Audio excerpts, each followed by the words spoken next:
अक्सर आप लोग विप पार्टी विप के बारे में सुनते रहते होंगे। आखिर ये होता क्या है, इसके बारे में एक सामान्य जानकारी हम लोग देख लेते हैं, जान लेते हैं। और इस तरह के टॉपिक से आपके एग्जाम में क्वेश्चंस पूछे जाते हैं। मैं इसीलिए तो कह रहा हूँ, आप लोग जिस भी एग्जाम की तैयारी कर रहे हैं उसके पुराने क्वेश्चंस पेपर उठाकर जरूर देखा करिएगा।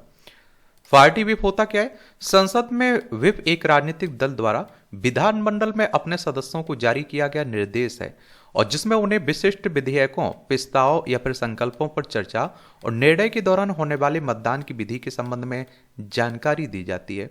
और संसद की बात करें तो इसको तीन भाग होते हैं: राष्ट्रपति, राज्यसभा और लोकसभा। इसके अतिरिक्त सचेतक पार्टी का नामित सदस्य भी होता है, और जो सदस्यों की उपस्थिति तथा इन निर्देशों का पालन सुनिश्चित किए जाने का उत्तरदायी होता है। आखिर इसका उद्देश्य क्या होता है? विप का प्राथमिक उद्देश्य पार्टी अनुशासन बनाए रखना, निर्णय लेने में एकरूपता सुनिश्चित करना तथा पार्टी में दल बदल या फिर असंतोष को रोकना है। जो पार्टी तय कर रही है उसको मानना होगा इसमें। और व्हिप शब्द की उत्पत्ति इंग्लैंड के शिकार के मैदानों से हुई है, और जहां वेपर इन के द्वारा आवारा कुत्तों को झुंड में रखा जाता था। संवैधानिक स्थिति की बात करें तो इसका संविधान उल्लेख संविधान सदन के नियमों या किसी संसदीय विधि में नहीं है, यह संसदीय परंपराओं पर आधारित है।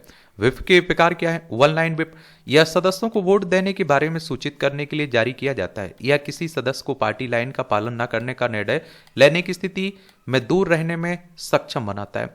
टू लाइन व्हिप यह सदस्यों को मतदान होने पर सदन में उपस्थित रहने का निर्देश देने के लिए जारी किया जाता है। इसमें मतदान के पैटर्न पर कोई विशेष निर्देश नहीं दिए गए हैं। थ्री लाइन व्हिप यह उपयुक्त दोनों में से सबसे कठोर प्रारूप है, जिसमें सदस्यों को मतदान में उपस्थित रहना होता है तथा अपने मत को पार्टी के दिशा निर्देश अनुसार रखना होता है।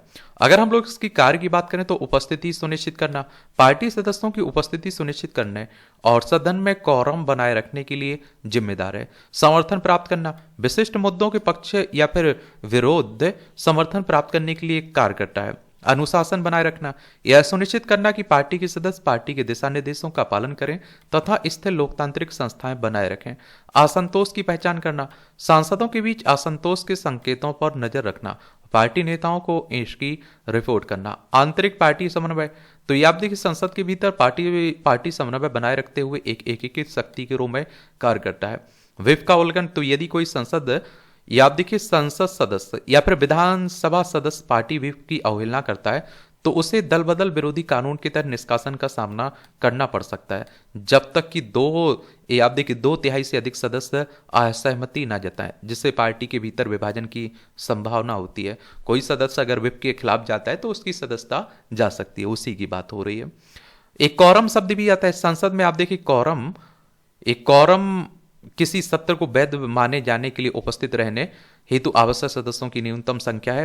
यह भारतीय संविधान के अनुच्छेद 100 में विनिर्दिष्ट है। यह संसद के एक सदन में कुल सदस्यों की संख्या का 10वां भाग होता है। लोकसभा में 55, राज्यसभा में 25 रखा गया है। और देखिए दल बदल कानून की अगर हम लोग बात करें तो 10वीं अनुसूची के बारे में आप लोगों ने पढ़ा है कि नहीं पढ़ा है? उसी के तहत आप देखिए इसकी बात की गई है, दल बदल विरोधी कानून की। 52वें संविधान संशोधन अधिनियम 1985 के द्वारा इसे शामिल किया गया था 10वीं अनुसूची में। तो इस तरह के छोटे छोटे जो शब्द रहते हैं ना, उनके बारे में जरूर एक सामान्य जानकारी रखा करिएगा। मेरे लिए कोई सवाल हो, आपका सुझाव हो तो जरूर आप लोग बता सकते हैं। धन्यवाद।